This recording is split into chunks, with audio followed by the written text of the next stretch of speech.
Boa noite, amigos. Dando continuidade ao nosso estudo sobre os sinais da segunda vinda de Jesus, nós iniciaremos com uma breve oração. Querido Jesus, nos dê sabedoria ao estudarmos o assunto dos sinais de sua vinda. Em seu nome lhe pedimos. Amém, Jesus. Prezados amigos, na semana passada falamos sobre o primeiro sinal, o engano.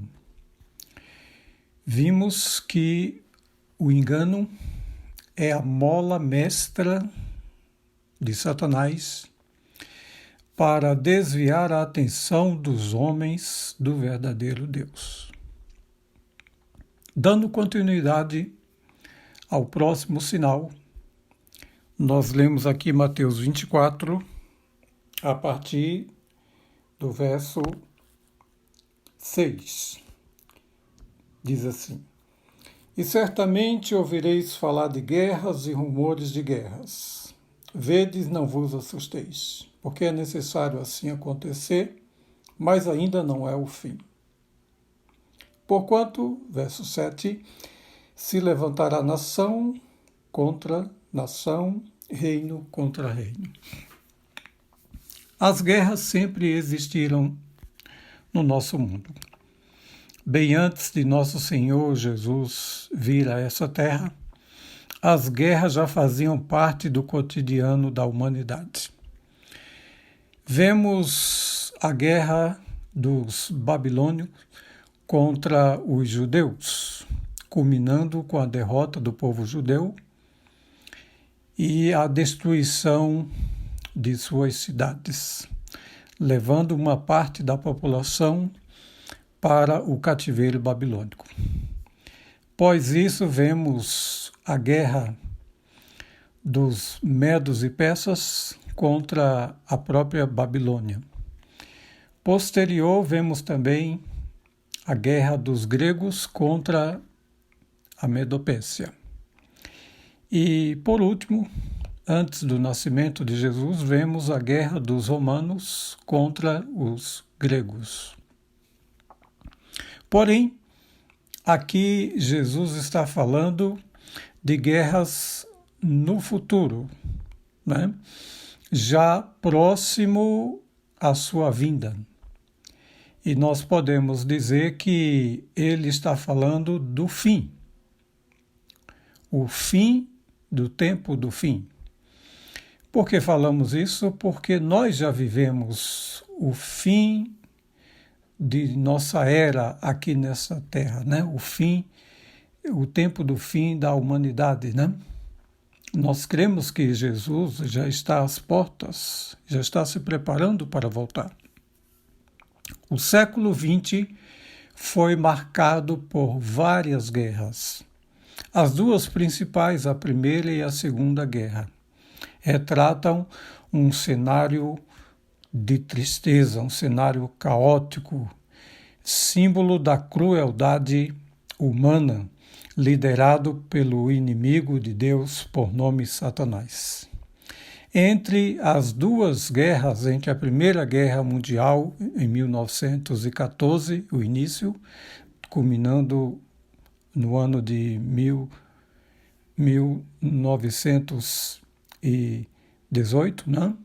Como também a Segunda Guerra Mundial, que eclodiu no ano de 1939, finalizando no ano de 1945. Entre essas duas guerras, foi deixado um saldo de 70 milhões entre mortos e desaparecidos. Este é o saldo de apenas duas guerras. Posterior, vemos a Guerra do Vietnã. Ali, por alguns anos, se intensificaram batalhas cruéis no território do Vietnã, né? Envolvendo dois povos, né? Vietnã do Sul e Vietnã do Norte. com a entrada dos americanos para se envolver na questão, né? E aí acabou que essa guerra, ela não deu em nada, né?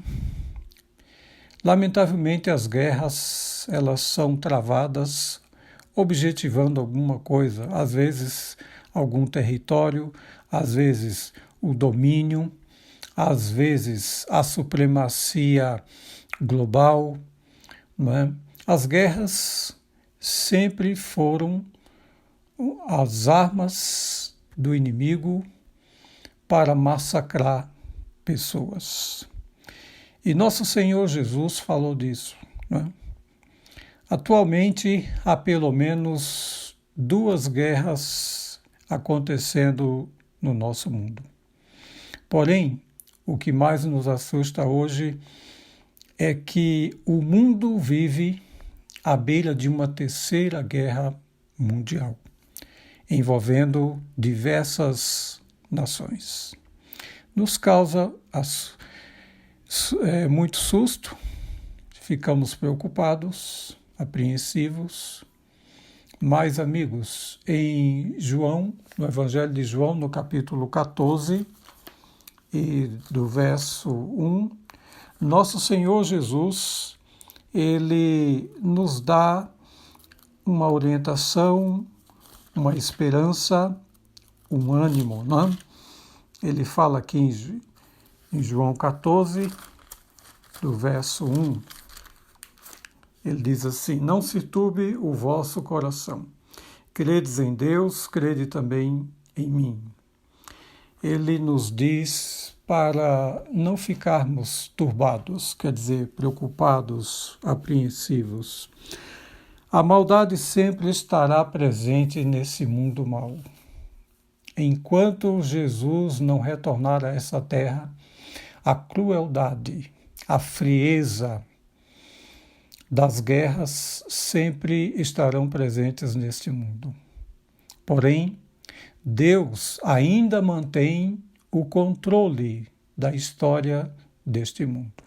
Por isso, eu desejo que Deus continue lhe dirigindo, lhe confortando, lhe orientando, para que cada vez mais, em face de todas as crueldades humanas, você possa entender que nós precisamos nos aproximar mais de Deus. Quero orar com o amigo nesse momento. Querido Jesus, em poucas palavras, estudamos sobre um dos sinais de sua vinda, que fala sobre as guerras, conflitos armados. E nós te pedimos, Senhor, que em meio a essa situação em que o mundo vive, o Senhor continue nos confortando, nos animando e nos protegendo, Senhor, das maldades da humanidade. Em seu nome lhe pedimos e agradecemos. Amém, Jesus.